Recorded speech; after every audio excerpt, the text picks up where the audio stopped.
El domingo 7 de julio fue la segunda vuelta de las elecciones legislativas francesas.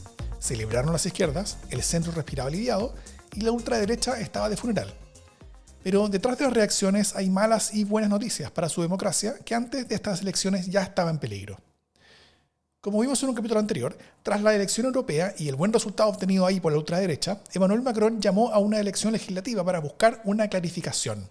Si la ciudadanía francesa realmente quería ser gobernada por esa ultraderecha.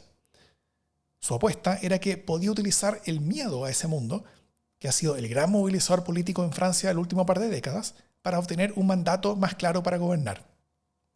¿Lo logró? Mayormente no. Si su situación política antes de estas elecciones ya era frágil, controlando un gobierno de minoría y con poco poder, ahora quedó bastante peor.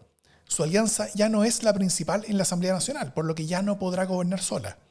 Además, la participación de esa ultraderecha en el legislativo aumentó fuertemente y el protagonismo de la política francesa salió de sus manos y pasó hacia el nuevo Frente Popular, coalición de todos los partidos relevantes de las izquierdas, que nació como respuesta a este llamado a elecciones y en pocos días logró tener un programa común y levantar candidaturas únicas en todo el país.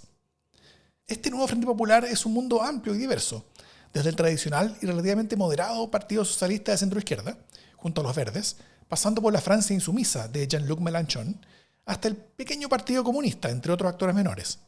Y la capacidad que demostraron de coordinarse en pocas horas, sobre todo tras una larga historia de conflictos entre ellos, fue bien sorprendente.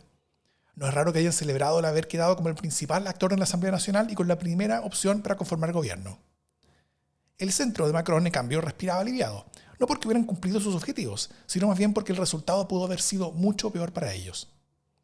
La clave estuvo en los últimos días antes de la segunda vuelta, donde ese centro y esa izquierda lograron llegar a múltiples acuerdos, tanto explícitos como tácitos, para enfrentar tácticamente la segunda vuelta.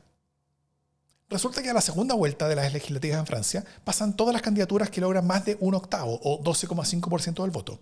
Es decir, puede haber segundas vueltas con 2, 3 o más candidaturas en disputa, y ahí la que obtiene más votos gana. Eso da la oportunidad para moverse estratégicamente, y eso fue justamente lo que hicieron el centro junto a la izquierda, cada uno de ellos bajando en muchos distritos a sus candidatos que habían llegado en tercer lugar, para darle más alternativas al del sector del lado en una competencia 1-1 contra la ultraderecha de Le Pen. Y funcionó. Esa ultraderecha, tal como en primera vuelta, volvió a llegar primera en número de votos, incluso subiendo de 33% a 37%. Pero la coordinación para la segunda vuelta los dejó terceros en representación parlamentaria, con solamente un 25% de los asientos en la Asamblea.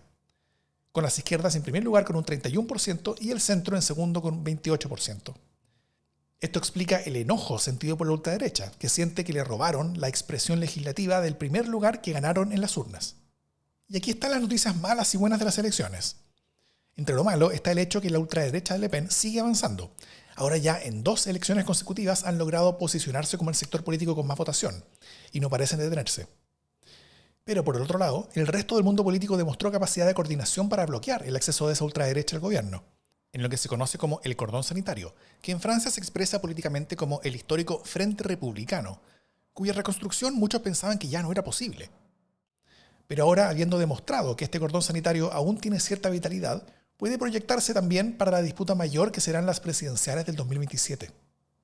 Y finalmente, quedó la sensación de haber tenido éxito frenando a Le Pen, de haber roto las expectativas de un crecimiento desmesurado de la ultraderecha en la Asamblea. Estos golpes anímicos y simbólicos importan y pueden generar o cambiar escenarios políticos hacia adelante. Mientras tanto, Europa respira relativamente aliviada, por ahora. El peligro de ver caer a Francia en manos iliberales se pospuso para, al menos, el 2027. Con los ojos en esa presidencial, la ultraderecha va a lamer sus heridas y se va a rearmar. Macron y su centro deberán aceptar haber perdido parte importante del protagonismo que aún les quedaba y tendrán que pensar en colaborar para gobernar lo que les queda y sobrevivir hacia adelante. Pero a diferencia del Reino Unido, donde lo principal se juega en la disputa de las derechas, en el caso de Francia esa disputa ya se dio y la centroderecha prácticamente desapareció. Por eso, la clave para la democracia francesa puede estar en cómo se configurarán sus izquierdas. Si es que este nuevo Frente Popular sobrevivirá. Si es que el peso de su liderazgo estará en la Francia insumisa de Mélenchon, la cual para muchos votantes puede ser tanto más peligrosa que la ultraderecha de Le Pen. O si estará en el Partido Socialista, que podría causar menos resquemores y ser potencialmente rivales más efectivos contra Le Pen en las presidenciales. Aquí puede ser importante el ejemplo reciente del Reino Unido, donde los laboristas pasaron desde una histórica derrota en manos de Jeremy Corbyn en el 2019 a la histórica victoria en las manos más moderadas de Keir Starmer. En lo inmediato, todo esto se pondrá a prueba en la necesaria conformación de un gobierno. Ninguna de las tres coaliciones tiene el poder en la Asamblea como para poder gobernar sola.